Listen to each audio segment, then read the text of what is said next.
Okay. Oh.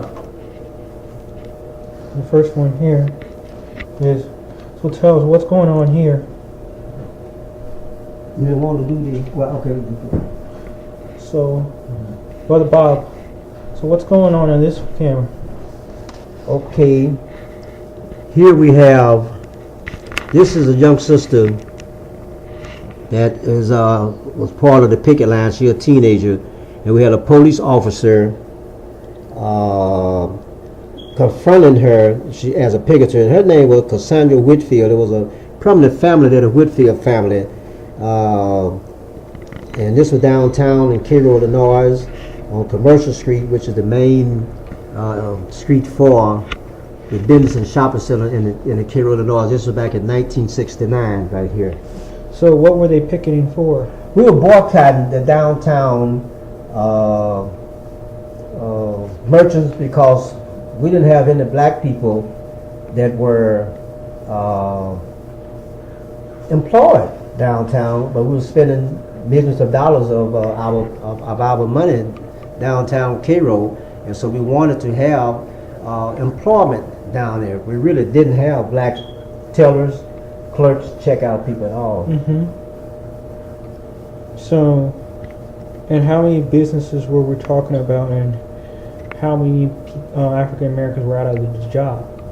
No African American was hired downtown. The only thing that we had, I think there was one that we can remember that was hired part-time. He was sweep the streets up down there, and but we had a lot of blacks in the community that shopped downtown in Cairo, Illinois, but there was no employment. And the number of stores there, I don't know exactly the number of stores, but it was a typical small town stores. This is your clothing, your basic business that you have. Also, the bank was downtown there in Cairo, Illinois. So you had a lot of income that they would make. They certainly had the business, because that's where most of the black people shop, because otherwise you have to go all the way over across the river to Cairo, Illinois. Let me say, from Cairo, Illinois to Cape Girardeau across the bridge, or you have to go to Kentucky across the other river into Kentucky, Paducah, Kentucky, basically. So a lot of people did not have transportation, especially those who are living in the housing projects and things like that. So where did they get their money from? If they very similar to East St. Louis, they did not have real manufacturing industry there in Cairo, Illinois, like they don't have over East St. Louis. So what you're going to have most is going to be welfare recipients. Yes, that's what they have. So is this? Hold this up. So this is the same thing. What's going on there? This is, we were picketing the fire department. There were no black firemen at all. And the firemen, I believe a lot of them were deputized to carry their weapons, which the county coroner would deputize them. And here's another picture here that clearly shows what it is that you have. There was a fire in the black community, and what you had was this person here. His name was Leslie, Ohrestuman, Oscar man, I believe. And he's a local merchant, and he was crouched behind one of the trash bins near the housing project there, which is Pyramid Court. It's a black housing project, and this was in November 1969. And what it is, he was deputized legally to carry his weapons. And they were done by the county coroner there in Cairo, Illinois. Well, I said, well, Pulaski County, I believe that it was. And what you have is that they would say when the firemen come, that the black people in the community will start shooting at them. And even though they was not in the black housing project, this fire was outside of the housing projects, maybe 2 blocks away from it. But this gave them a justification in terms to justify coming out. Well, we're going to protect the firemen, the white firemen, and everything. And on that.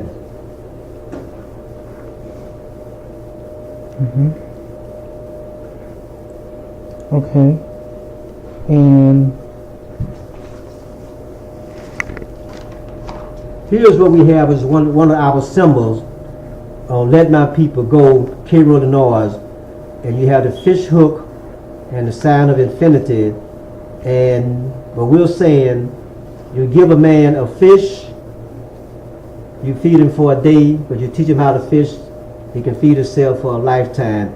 And this here was come out the book titled Cairo, Illinois, Let My People Go. That was 1967 to 1973. And this was done by Preston Ewan, who's the head of the NAACP, been a member of the NAACP since he was a teenager. But now at this particular time, he probably had to be, at least 30 years old, I imagine, on that. So this is really a good symbol for what we were trying to do to get away from being dependent on welfare. Of course, you write grants for people to go to school. You had migrant workers that come through Cairo. So we really needed to get employment. And plus, we did not have not one citywide elected official on the Kirkwood City Council. We did not have not one black elected to the school board. We didn't have not one black election to the county commissioner. We did not have any of those things in representation. What happened that finally that helped out a great deal, we called for a hearing to be done by the U.S. Civil Rights Commissioner to come in, and it was an attorney from St. Louis named Attorney Frankie Freeman, who was appointed by President Johnson, and she was in charge of the U.S. Civil Rights Commissioner here and there in Cairo, Illinois, in which it was chronologically documented all of the things, the injustices that had happened, and it's in the book, Let My People Go, Cairo, Illinois. And then we began to be able to, rather than have citywide elected officials for the council, we was able to get it to be broken down into wards. So now they gave us opportunity to have black elected officials on the city council. Eventually we got the school board, the county commissioner. So things start picking up, but but during that, in between that, you had so much violence shooting into the black community. We never went into and shoot up the white community there in Cairo, Illinois. All I was always trying to just self-defend our community. And yes, we had guns. Yes, we did shoot back. Yes, the police station was attacked twice. And I believe one of the nights that was attacked after the police officer did this to this young lady here. I think some of the people in the community, when they shot up the police station, to send a message that this is not acceptable. The people are picketing, they're unarmed. And what you're going to see, it's a documentary out now, Between Two Rivers, done by two people from the United Kingdom. And in that, you will see me, I'm Bob Williams, Brother Bob. I am leading the picket line where you see this young lady. I am in front of her. I was in charge of getting the picket line out. So you had American White Citizen Council members from all over the area, the Ku Klux Klan. They would come in from Kentucky, the Boot Hill, come in from Arkansas, and other areas to support the white hats there in Cairo, Illinois, with something like the United White Citizen Council. They were all tied in together. And the American Nazi Party came down, so I was leading the picket line, and here you have the American Nazi Party right next to me, which you will see in it's in the book, Let My People Go, Cairo, Illinois, also in the movie Between Two Rivers. So I'm on one side, the Nazi Party right next to me. They have all of their gear on with the swastikas, the belts, and everything except for the weapons. They did not have the weapons on downtown. But that night, we had one of the worst shooting up into the black community, which is the Pyramid Court Black Housing Projects that we ever had. They had tremendous firepower. When I mean they had heavy weapons, there wasn't no little carbines or something like that, or there wasn't no shotguns. These were some real heavy weapons that they had, and they had definitely superior firepower.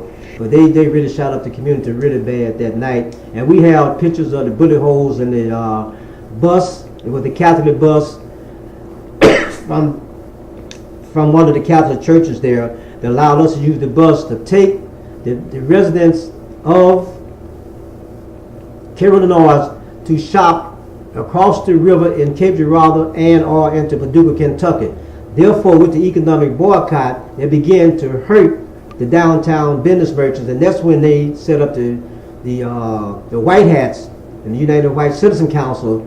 And their response to us not spending our money downtown with them was to shoot up into the community. This was intimidation, and that normally that works, but it did not work in the community of Cairo, Illinois, because I guess the people just got fed up and started shooting back.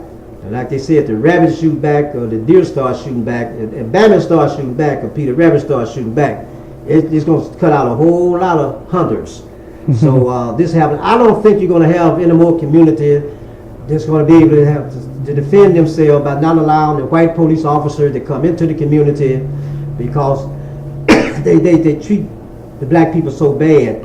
So we have to enforce. We have to be the police in our own community. So that's what we was able to do, and it worked out real good to keep the white police officers from coming in there.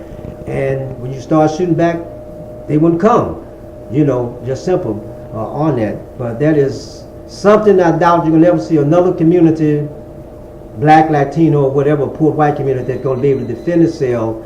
I don't think America's going to allow that. I don't think you're going to see any more Black Panther Party members that would be able to be armed for self-defense.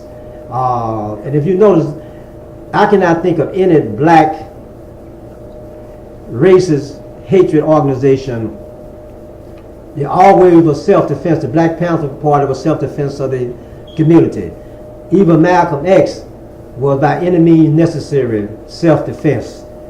You don't have where we go out and we attack white community. Here you have the second bomb ever dropped on any black community in America was the mayor up in Philadelphia.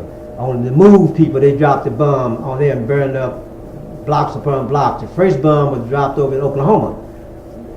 Okay. Black Wall Street over there. Okay, hold on.